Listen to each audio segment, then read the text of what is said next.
नमस्कार मंडळी, आज मी तुम्हाला चिकन हंडीची रेसिपी सांगणार आहे। तर चला, मस्त असं फ्रेश चिकन घेतलं, त्याच्यात हळद टाकली, मीठ टाकले, गरम मसाला टाकला, लिंबू पिळला आणि सगळं मिक्स करून घेतलं आणि 15 मिनिटासाठी झाकून ठेवलं। मग कांदा मस्त असा गॅसवर भाजून घेतला, त्याच्यात खोबरं टाकलं, लसूण टाकलं, ते तव्यावरती तेल टाकून मस्त असं परतून घेऊन मिक्सरला बारीक करून घेतलं।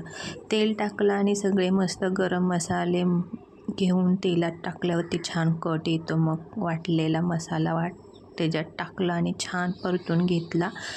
बघितलं छान भाजल्यानंतर मग त्याच्यात टोमॅटो टाकला आणि पुन्हा ते छान असं परतायला चालू केलं आणि मग नंतर मॅरिनेट केलेलं चिकन त्याच्यात ॲड केलं आणि सर्व एकजीव करून एक वाफ काढून घेतला आणि मी चेक केलं की चिकन शिजलं आहे का। बघा, मस्त असं शिजलेलं आहे आणि माझी रेसिपी आवडल्यास तर सबस्क्राईब करा।